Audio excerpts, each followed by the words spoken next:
नमस्कार दोस्तों, मेरा नाम है मनीष कुमार सिंह और आप देख रहे हैं 4 PM महाराष्ट्र। आप सभी ने पुणे की जो कार एक्सीडेंट की घटना है उसके बारे में तो पढ़ ही लिया होगा, सुन ही लिया होगा कि पोर्शे जो लड़का चला रहा था वो माइनर था, उसके फादर जो है वो बहुत बड़े रसूख वाले बिल्डर हैं और क्या कुछ अभी तक केस में हुआ है उसकी जानकारी भी आपको मिल गई होगी। अगर नहीं मिली तो हम वीडियो में एक शॉर्ट सी जानकारी उसकी हम आपको और दे देंगे। लेकिन सबके बीच सबसे प्रमुख खबर ये है कि अपोजिशन ने अब अजीत पवार को जो है वो घेरना शुरू कर दिया है। जी हाँ, अजीत पवार जो कि एक तरीके से गार्जियन जो है, एक मिनिस्टर भी है वहां के, पुणे डिस्ट्रिक्ट में ही आता है और उप मुख्यमंत्री भी है वो। अभी तक जो है एक नाथ शिंदे हो चाहे वो देवेंद्र फडणवीस हो, देवेंद्र फडणवीस ने मीटिंग भी बुला ली थी, लेकिन अजीत पवार की साइलेंस जो है वो कहीं ना कहीं अपोजिशन को खटक रही है। अपोजिशन ने कहा कि अब तक अजीत पवार की तरफ से कोई बयान क्यों नहीं आया और उनका साइलेंस क्यों है, चुप्पी क्यों साधी हुई है पुणे की घटना पर। इन तमाम चीजों को लेकर के जो है अब अजीत पवार को जो है अपोजिशन वो घेरना शुरू कर दिया है। जी हाँ, मैं आपको बता दूं कि एक रिपोर्ट में पढ़ रहा था और ये रिपोर्ट जो है वो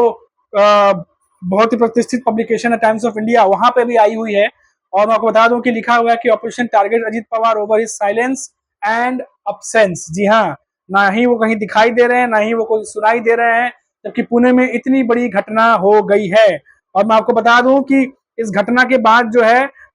जो वहां के एमएलए हैं सुनील ठिंगरे उनका नाम है, उनका नाम भी सामने कि वो पुलिस की जांच को प्रभावित करने की कोशिश कर रहे हैं। और हालांकि सुनील ठिंगरे ने ये बात कही है कि ऐसा कुछ भी नहीं है, ये एलिगेशन जो भी लगाए गए हैं ये बेबुनियाद है। और उन्होंने बोला कि वो क्योंकि उस एरिया के एमएलए हैं और जो जनता है उनके प्रतिनिधि हैं, इसी वजह से इस घटना के बाद जो पुलिस स्टेशन पहुंचे थे। हालांकि उन्होंने ये भी कहा कि इस घटना के बाद उनको फोन जो है वो फैमिली की तरफ से आया था, जिसे रिसीव किया उन्होंने और एज ए प्रतिनिधि वो पुलिस स्टेशन पहुंचे थे जानकारी लेने के लिए घटना के बारे में और क्या कुछ हुआ है, तो तमाम बातों को लेके। और जो प्रभावित वाली जो जांच प्रभावित वाली बात है उससे जो है उन्होंने पल्ला झाड़ा है, एलिगेशन को बेबुनियाद बताया है। लेकिन इन सबके बीच अजीत पवार कहाँ है? अजीत पवार जो है वो उनका कोई बयान अभी तक सामने क्यों नहीं आया? इन पूरे मामले में जो अजीत पवार का अब्सेंस अब जो है वो विपक्षी दलों को खटकने लगा है और वो जो है अब इसका मुद्दा बना रहे हैं और अजीत पवार को घेरने की तैयारी जो है वो शुरू कर दी है। तो मैं ये रिपोर्ट में आपको पढ़ के बताता हूँ कि किस तरीके से जो है अलग अलग बयान जो है वहां के नेताओं के आ रहे हैं। और मैं आपको संजय मोरे जो है वहां के सिटी प्रेसिडेंट है शिवसेना यूबीटी ग्रुप के, उन्होंने क्या कहा है कि there is however no reaction from Ajit Pawar who is guardian minister of Pune, his silence in the entire case is quite shocking. जी हाँ, बहुत ही शॉकिंग खबर है ये कि वहां के गार्जियन मिनिस्टर हैं अजीत पवार, उसके बावजूद भी अभी तक इस पूरे मामले में जो है उनका कुछ भी बयान और उनका अब्सेंस जो है वो बहुत ही ज्यादा शॉकिंग है। उसके बाद हम आगे बढ़े तो खबर है कि देवेंद्र फडणवीस जो है वो पुणे विजिट भी किए थे और कई इमरजेंसी मीटिंग्स भी की थी वहां के ऑफिसर्स के साथ में। और क्योंकि वो उप मुख्यमंत्री हैं महाराष्ट्र के, और उसके बाद जो है तमाम चीजें वहां पे देवेंद्र फडणवीस तो इन्वॉल्व नजर आए, लेकिन अजीत पवार जो है वो अभी भी जो है वो गायब नजर आ रहे हैं। वहीं अजीत पवार की पार्टी की तरफ से बात करें तो कहा जा रहा है कि Ajit Pawar is known as excellent administrator in his incident, however he is totally missing from the action. If ये बात जो है मैं आपको पढ़ के बताता हूँ किसने कही है।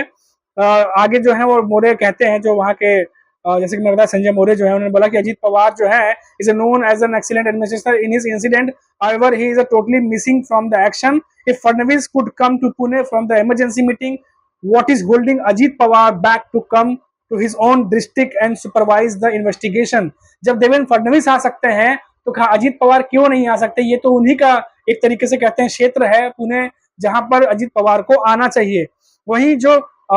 एससीपी है यानी शरद चंद्र पवार की एनसीपी है, उनके भी कुछ नेता हैं जिन्होंने टारगेट किया है अजीत पवार को और क्या कुछ कहा है मैं आपको बताता हूं कि प्रशांत जगताप जो है वहां के सिटी प्रेसिडेंट हैं एनसीपी के, जो शरद चंद्र पवार की नेतृत्व वाली शिवसेना, उन्होंने कहा है the shocking incident has defamed Pune, they rectify the problem area, the Pune guardian minister should have stationed himself in the city. It is quite shocking that Ajit Dada stayed away from the Pune after Sunday incident. Sunday को जो दुर्भाग्यपूर्ण घटना हुई Porsche car से, जहां एक minor ने दो जो इंजीनियर थे उनको गाड़ी से एक्सीडेंट के बाद उनकी जान चली गई। इन तमाम घटना पे जो है वहां के लोग इतने आक्रोशित हैं, उनमें इतना गुस्सा है, उसके बावजूद भी गार्जियन मिनिस्टर होने के नाते भी अजीत पवार जो है वहां पे नजर नहीं आ रही। ये जो है शरद चंद्र पवार की तो पार्टी के जो प्रेसिडेंट है, पार्टी प्रेसिडेंट वहां के, उन्होंने कहा है। वहीं अगर हम बात कर लें Pune city working president NCP Pradeep Deshmukh ने कहा है, जो अजीत पवार के जो है, उन्होंने कहा कि those who know working style of Ajit Pawar, Ajit Pawar की नेतृत्व वाली एनसीपी है, उनके पार्टी से जो है प्रदीप देशमुख जवाब दे रहे हैं। क्या कह रहे हैं वो सुन लीजिए। Those who know the working style of Ajit Pawar they will never question his intention, he never works for publicity, he believes delivering result and is always touch with the officers concern. इनका कहने का है तात्पर्य कि जो अजीत पवार हैं वो लगातार जो है ऑफिशियल्स के साथ में टच में हैं और उनके साथ जो है तमाम अपडेट ले रहे हैं और बाकी की चीजें आगे बढ़ रही हैं, लेकिन टच में है। लेकिन बात यह है कि जब जनता वहां की इतनी आक्रोशित है, जब मामला इतना सेंसिटिव है, तो जब देवेंद्र फडणवीस वहां पे पहुंच सकते हैं महाराष्ट्र के उप मुख्यमंत्री होने के नाते, सीएम एकनाथ शिंदे जो है उनका रिएक्शन सामने आ सकता है, तो फिर अजीत पवार जो कि गार्जियन मिनिस्टर हैं और उप मुख्यमंत्री है महाराष्ट्र के और अलायंस पार्टी के जो है एक अहम सदस्य होने के नाते अभी तक उनका कोई रिएक्शन या उनका प्रेजेंस क्यों नहीं दिखा। ये जो बात है, ये जो शरद चंद्र पवार की पार्टी है उनकी तरफ से इस बात पर जो है वो अजीत पवार को घेरा जा रहा है कि अब तक क्यों नहीं दिखे। जो तमाम रैलियों में दिख रहे थे, जो तमाम चुनाव प्रचार में दिख रहे थे, शिवाजी पार्क में जब नरेंद्र मोदी की रैली हुई थी तब वहां पर जो है पहुंचे थे तमाम जो भी जो एनडीए की जो अलायंस पार्टियां हैं वो मिल करके महायुति जब रैलियां कर रही थी, यहाँ तक कि कुछ इंटरव्यूज में भी अजीत पवार दिखाई दिए कुछ चैनल्स को इंटरव्यू देते हुए। तो जब इन सब चीजों में अजीत पवार पब्लिकली दिखाई दे सकते हैं, तो फिर पुणे के इंसिडेंट में सामने आकर के पब्लिक से बात करने में या फिर पुलिस महकमे से मीटिंग करने में या वहां के मिनिस्टर के साथ मीटिंग करने में क्या दिक्कत है, जैसे कि देवेंद्र फडणवीस कर रहे हैं। देवेंद्र फडणवीस जो है उन्होंने पहले ही साफ कर दिया है कि इस मामले में जो कुछ भी जांच चल रही है निष्पक्ष जांच चलेगी और जो भी कार्रवाई बनती है वो कार्रवाई की जाएगी। मैं आपको बता दूं, मैंने जैसे कि वीडियो के शुरू में कहा था कि इस केस को लेकर के कुछ अपडेट्स भी थे, जो कि अगर आपको नहीं पता है तो मैं बता देता हूं कि संडे को रात को 2:30 बजे जो है ये माइनर लड़का जिसका नाम वेदांत बताया जा रहा था,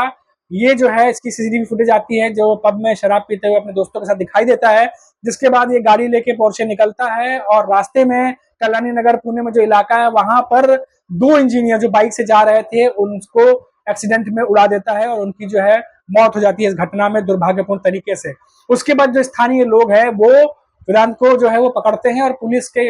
हवाले करते हैं ये सोच करके कि न्याय होगा, जिसके बाद जो है इस पर जो है वो फैसला आता है और जो जुडिशियल बोर्ड है वो बताता है कि भाई इनको जो है 300 शब्द का निबंध लिखने के लिए दिया जाए। और इसके बाद जो है ये जो खबर जब फैलती है लोगों को मालूम चलता है तो लोगों में जो है रिएक्शन आना शुरू होता है, लोग आक्रोशित होते हैं, सोशल मीडिया पे भी जमकर जो है लोगों ने इस पे रिएक्शन दिए और उसके बाद तमाम खबरें आई। उसके बाद खुद मुंबई के जो पुलिस कमिश्नर हैं उनको सामने आना पड़ा और बयान देना पड़ा कि पुलिस जांच कर रही है निष्पक्ष होकर करके और इस पर जो कुछ भी कार्रवाई होती है कानूनी तौर पर वो की जाएगी। हालांकि इस बीच जो है वो जो सुनील ठिंगरे जिनका नाम मैं बता रहा था आपको शुरू में, उनका नाम भी आया था कि भाई वो सुबह सुबह ही पहुंच गए थे पुलिस स्टेशन और जांच को प्रभावित करने का जो काम है वो उनकी तरफ से किया जा रहा था। ये जो है खबर और एलिगेशन लग रहे थे। हालांकि इसको उन्होंने जो आके मिले उन्होंने बोला कि सारे के सारे आरोप बेबुनियाद है, लेकिन इतना जरूर है जो रिपोर्ट्स हम पढ़ पा रहे हैं उसके हिसाब से जो माइनर लड़का था जिसके हाथों से एक्सीडेंट हुआ है वो जो है उनकी फैमिली की तरफ से उनको फोन गया था, जिसके बाद वो वहां पर पहुंचे थे। तो जाहिर सी बात है क्या कुछ बातें होंगी वो तो वही जानते हैं, लेकिन कुल मिलाकर के जो है उन पर भी आरोप लगे हैं जिसकी सफाई देते वो फिर रहे हैं अभी इस समय। वहीं यूपीटी ग्रुप की बात कर ले, उद्धव ठाकरे की नेतृत्व वाली शिवसेना, उनके जैसा कि मैंने बताया प्रेसिडेंट हो चाहे वहां के नेता हो, वहीं शरद चंद्र पवार की नेतृत्व वाली एनसीपी हो, अजीत पवार को जो है उन्होंने घेरना शुरू कर दिया है क्योंकि मामला काफी सेंसिटिव है। पुणे के जो है गार्जियन मिनिस्टर है जैसे कि मैंने पहले बताया, और ऐसी स्थिति में उनको वहां विजिट करना चाहिए, वहां के जो नेता हैं या पुलिस महकमा उनके साथ मीटिंग करनी चाहिए और इस खबर पर जो है उनको अपडेट लेते रहना चाहिए। हालांकि पब्लिकली अजीत पवार क्या कर रहे हैं क्या नहीं कर रहे हैं ये तो वही जानते होंगे, लेकिन उनके पार्टी के नेता जो है अपने नेता का बचाव करने के लिए वो आगे आए हैं। और जैसे कि मैंने पहले भी बताया कि कहना है कि अजीत पवार जो है वो पब्लिसिटी में यकीन नहीं रखते हैं, वो अपना काम बखूबी जानते हैं और अच्छे तरीके से करना जानते हैं और वो अपना काम कर रहे हैं। तमाम बातें जो है अजीत पवार की नेतृत्व वाली जो एनसीपी है उनके नेताओं की तरफ से हो रही है, लेकिन जनता का क्या, जनता भी तो देखती है सब कुछ, चुपचाप काम नहीं होता, ये राजनीति है। यहाँ लोगों के सामने, पॉलिटिक्स है, आप जनता की सेवा करने आए हैं, तो आपको बताना होगा कि आप इस चीज पर क्या कर रहे हैं, जनता के लिए क्या कर रहे हैं और आप क्या क्या स्टैंड ले रहे हैं। क्योंकि जब आप चुनाव प्रचार के समय जनता के बीच आ सकते हैं, तो जब जिस खबर के साथ जनता इन्वॉल्व हो गई हो, जहां पर जो लोग हैं वहां के लोकल निवासी वो इन्वॉल्व हो गए हो, वो अपडेट देख रहे हो, तो जाहिर सी बात है आगे आकर के उन्हें भी अपडेट देना चाहिए। साथ ही साथ सरकार क्या कर रही है लोकल लेवल पर, जैसे पुलिस कमिश्नर सबके सामने यार उन्होंने बयान दिया, वैसे ही क्या अजीत पवार को भी आकर के बयान नहीं देना चाहिए था। तो कुल मिलाकर उनका जो अब्सेंस है और उनका जो साइलेंस है, ये दोनों की दोनों चीजें जो है जनता को तो खटक ही रही है, साथ ही साथ अब विपक्षी दलों ने भी जो है वो आवाज उठाना शुरू कर दिया है। यानी कि साइलेंस और अब्सेंस की वजह से अजीत पवार जो है वो घिरते दिखाई दे रहे हैं